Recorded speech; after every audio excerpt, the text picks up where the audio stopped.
had the pleasure to change a lot of artists' lives that aren't necessarily Strange Music affiliated. You've, I think about some of the tours that I've been to.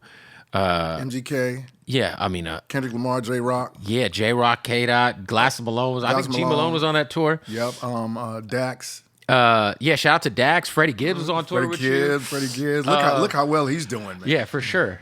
But it's been so dope. But I want to know because Fragile was such a moment that had been, I would say, that relationship, because a lot of people who don't know, like J Rock had to deal with Strange. Yes. You guys put out his was that his first full-length album? It was his first album. I think so. Because he had to deal with Warner where he put his...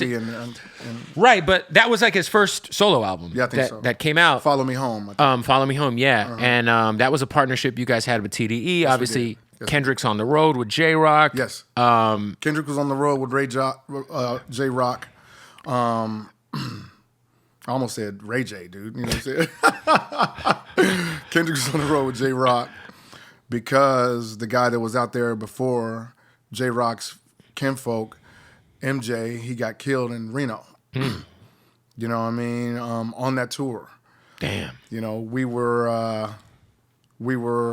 performing at one of the venues out there, and it was way after the venue, like 3 o'clock in the morning. We were sitting in the alleyway waiting for the bus drivers to wake up leave. so we can, bus call. Yeah, you know what I'm saying? That's back when I was still partying right. and shit. I'm up partying with bitches, everything, you know what I'm saying? And we heard shots 3 o'clock in the morning. And MJ, I guess he was on the phone with his wife because the bus is going crazy. He wants to go call his wife, you know what I'm saying? Yeah, let me walk away, call my wife, make sure she knows I ain't doing no bullshit. So I guess they said it was some like Cambodian Crips across the street at the liquor store early on, just looking over there, you know what I'm saying? And everybody knows, where we come from, blood neighborhoods and all this kind of thing, you know what I'm saying? So I guess MJ had on a red J Rock shirt. MJ is actually the Crip, you know what I'm saying? I have on a red J Rock shirt because that's he's on tour with. He's on the phone with his wife, and then 3 of them walked up and they said that they said, y'all ready? And then tried to square up with him. Calhoun come out the bus like, what y'all trying to jump my nigga? You know what I'm saying? That's when the guys pulled out and shot MJ all in his lower part. He was still alive, you know what I'm saying? I talked to him on the phone a couple of days later at the hospital. We had to leave him there in Reno at the hospital, and go on to Salt Lake City. By the time we got to Salt Lake City, we got the call that the blood clots killed him, So that's when they had to call on Kendrick to come and fill in for MJ. It was hard, man. It was hard, and that's how I met Kendrick, and that's when he gave me the Section 80 CD, and that's when I put him on all 6s and 7s. Nobody knew who he was on I Love Music with me and my family, Marcus Yates, and then we did the one you talking about, Fragile, after that, when Good Kid, Mad City just came out. Yeah, which went platinum. Yeah, it went platinum. That was Fragile before Hood Go Crazy? Or was it the same album? Fragile was after Hood Go Crazy. Okay. Mm-hmm. Was it something about, because I feel like Kendrick was like the kind of artist, because around that time I had him on my show. I think when I was in Vegas in like 2010, he came and freestyled on the show, and this was right before Section 80 dropped. Mm-hmm. But like if you were around him, you kind of knew like this dude's an alien for real. Yes, he is. He was a quiet dude, still to this day.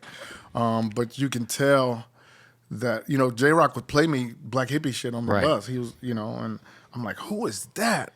That's K Dot. This was when MJ was on the tour. That's K Dot. He's crazy. I'm like, K Dot crazy. Yeah. You know what I'm saying? And then I finally met him, and on that tour we found out that he was a special. You know what I mean? He watched me every night on stage when I was performing. When you see his show now, man, nothing resembles Tech-9. He got his own energy, his own ideas, man. It is massive. I watched that show in Paris on Hulu or whatever, and I was just in awe, man. You know what I'm saying? What he's become on stage. And I've been to multiple tours over the years that come to Kansas City, brings me on stage and tells the story of us and all that, man. And what he's turned into, man, is a monster live, man. You know what I'm saying? You guys saying that I'm the best show, man. That That nigga is hard to beat. You seen him on fucking Super Bowl? Super Bowl's crazy. I was there. Piece of art. I was there, homie. I bet you were. It was a sad day for you. I was there, homie. I know.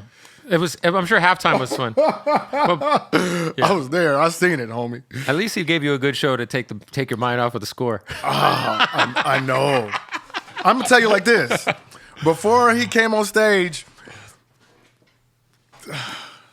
the Eagles was. They was already clapping y'all. They were scoring so much. After a while, I just started laughing. Like Travis was heated. He was just sitting there like this next to me. It was Travis right here, me right here, my Uncle Ike right there, my son next to him. You know what I'm saying? And other people that was with us.